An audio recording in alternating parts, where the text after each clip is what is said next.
आप सभी का तहे दिल से शुक्रिया अदा करना चाहती हूँ, खासतौर पर एएमपी का कि एक अच्छे विषय पे आज आप लोगों ने प्रोग्राम रखा। हम लोग आज हमारी कम्युनिटी जिस हाशिए पर पहुंच चुकी है समाज में, तो बहुत से ऐसे प्रोग्राम हैं जिनमें मैं खुद पहुंची हूँ। हर जगह हम पहुंचते हैं जहां आवाज उठानी होती है, आवाज भी उठाई जाती है, लेकिन कभी भी हम इंट्रोस्पेक्ट नहीं करते। तो आज क्योंकि प्रोग्राम एजुकेशन से रिलेटेड है, हमें इंट्रोस्पेक्ट भी करने की जरूरत है, क्योंकि कुछ गलतियां हमारी भी रही हैं।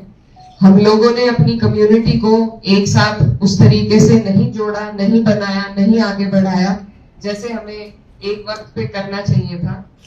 तो आज जो हालात देश में बने हैं, जिस तरीके से हर एक हमारे इदारे पे हर एक इंसान, सोच लीजिए आप, चुन चुन कर जिस तरीके से परेशान किया जा रहा है, तो इसमें कहीं ना कहीं जो बात समझ में आती है वो यही है कि आपस में हमारी जो बॉन्डिंग होनी चाहिए कम्युनिटी के नाते पे, वो नहीं रही है।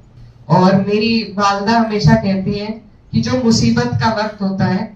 उसमें भी कुछ बेहतराई छुपी होती है, क्योंकि वो वक्त परिवार को जोड़ देता है। तो आज जो मुसीबत हमारी कम्युनिटी पर, पूरे समाज पर पड़ी है, तो आज के वक्त भी अगर हम ना जुड़े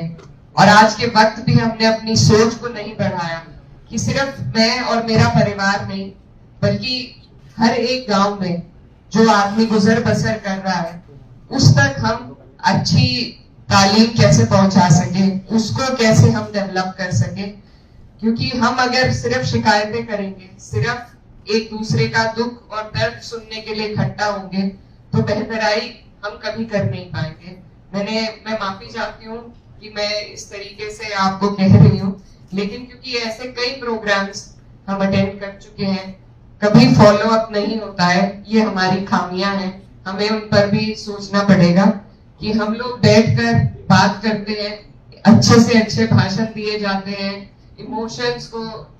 बहुत ऊपर उठाया जाता है, लेकिन फिर फॉलो अप किसी भी पेचीदा मुद्दे पर, किसी एक विषय पर कभी फॉलो अप ना तो हम लोग करते हैं और ना आगे बढ़ने का कोई प्लान, कोई रोड मैप बनाते हैं। तो आमिर भाई, मैं आपका शुक्रिया अदा करना चाहती हूँ कि पहली बार ऑन पेपर एक रोड मैप हमें मिला है, और इसीलिए कोशिश करके मैं यहाँ पर आपके बीच आई कि अगर हम लोग जो अलग अलग बैकग्राउंड से आते हैं, आप सोशल सेक्टर से हैं, हम पॉलिटिकल से हैं, और तमाम यहाँ पर, जैसा कि आपकी एसोसिएशन का भी नाम है, एसोसिएशन ऑफ मुस्लिम प्रोफेशनल्स, तो अगर सभी लोग, आज जरूरत ये है कि हम न सिर्फ अपने बारे में सोचें, बल्कि एक लंबी सोच रखें, दूरदर्शी सोच रखें और अपनी कम्युनिटी के बारे में सोचें। यहाँ मैं कहना चाहती हूँ कि सिर्फ अकेले कम्युनिटी से नहीं, पर संजय भाऊ जैसे लोग जो आकर साथ खड़े होते हैं, ये हमारा समाज अगर हिंदुस्तान में सर उठाकर आज भी जी पाता है, तो संजय भाऊ जैसे हमारे जो हिंदू भाई हैं,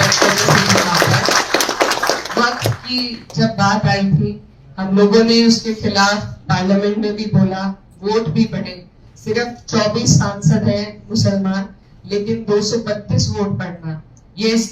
हमारे मुल्क की खूबसूरती है, और उसी खूबसूरती को दोबारा हमें जिंदा करना है, जोड़ने का काम करना है। और इसमें सबसे पहले अब हम शिकायतें नहीं करना चाहते, अब हमें खुद बैठकर ये सोचना पड़ेगा कि हमारी गलतियां कहाँ रही हैं, उनको सुधारा कैसे जाए, और अपनी कम्युनिटी से आने वाले हर एक व्यक्ति को इतना सशक्त बना सके कि फिर आइंदा किसी को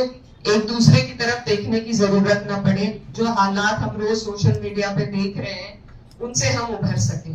तो हमने बहुत शिकायतें करी, अब काम करने का वक्त है, और मुझे बहुत खुशी है कि आप लोगों से हम आज जुड़ पाए, और इंशाल्लाह इस काम को सही तरीके से, इरादे के साथ, बुलंद इरादे के साथ आगे बढ़ाने का काम करेंगे। और मेरी आप सभी से गुजारिश है कि जितना भी सब लोग अपनी अपनी फील्ड के माध्यम से कर सके, तो आज हमें अपनी पूरी कम्युनिटी को एक परिवार की तरह सोचकर, उसके हर एक बच्चे को और बच्चे के मुस्तकबिल को अपने घर के बच्चे की तरह सोचकर आगे बढ़ना होगा, तभी हम कोई रास्ता निकाल पाएंगे। तो आपने मुझे यहाँ पर बुलाया और मेरी आपसे खास तौर पर गुजारिश है कि मैं जिस इलाके से आती हूँ, मेरे पर बहुत बड़ी जिम्मेदारी है, और अगर उसमें आप लोगों ने मदद ना करी तो शायद अगली बार मैं भी आपके बीच नहीं आ पाऊंगी। तो इसलिए आप मेरी डिस्ट्रिक्ट शामली, सहारनपुर, मुजफ्फरनगर, ये सब हमारा इलाका है, यहाँ पर बहुत जरूरत है। दिल्ली के बेहद नजदीक होते हुए भी सोच में, विचार में और कई सहूलतों में हम बहुत पीछे हैं। तो मैंने कई कॉन्फ्रेंसेस साउथ की स्टेट्स की भी अटेंड करी है, वहां महाराष्ट्र से आते हैं, वहां पर बहुत अच्छा काम चल रहा है। हम केरला गए थे, तमिलनाडु का हम जिक्र सुनते हैं। तो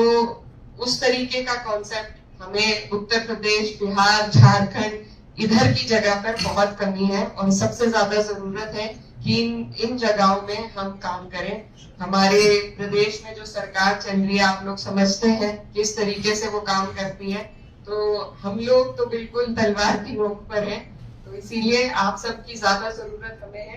और हमारी तरफ से मैं ये कहना चाहती हूँ कि मैं खुद खासकर लड़कियों के लिए, शिक्षा के लिए हम चाहते हैं कुछ ना कुछ काम जरूर हो, क्योंकि लड़कियां जब तक तालीम हासिल नहीं करेंगी, समाज आगे नहीं बढ़ पाएगा। तो उस विषय में मेरी खुद बहुत रुचि है कि हम काम करें, और आप लोगों का सबका सहयोग होगा तो मुझे उम्मीद है कि ये काम जल्द से जल्द हम कर पाएंगे। और तालीम ही एक ऐसी चीज है जो हमें अंधेरे से बाहर निकाल सकती है, जहालत के अंधेरे से बाहर निकाल सकती है, और उसकी आज हर समाज को, न सिर्फ मुस्लिम्स को बल्कि हर समाज को जरूरत है। तो हम अपने घर की सफाई से काम शुरू करते हैं, और इंशाल्लाह इसी तरीके से हमारा देश भी तरक्की करेगा, और हम सब लोग जो हमारी अपने अंदर की कमियां हैं उसको निकाल कर आगे बढ़ पाएंगे। आप लोगों ने मुझे यहाँ बुलाया, आप सभी का बहुत बहुत शुक्रिया, धन्यवाद, दुआओं की दरख्वास्त।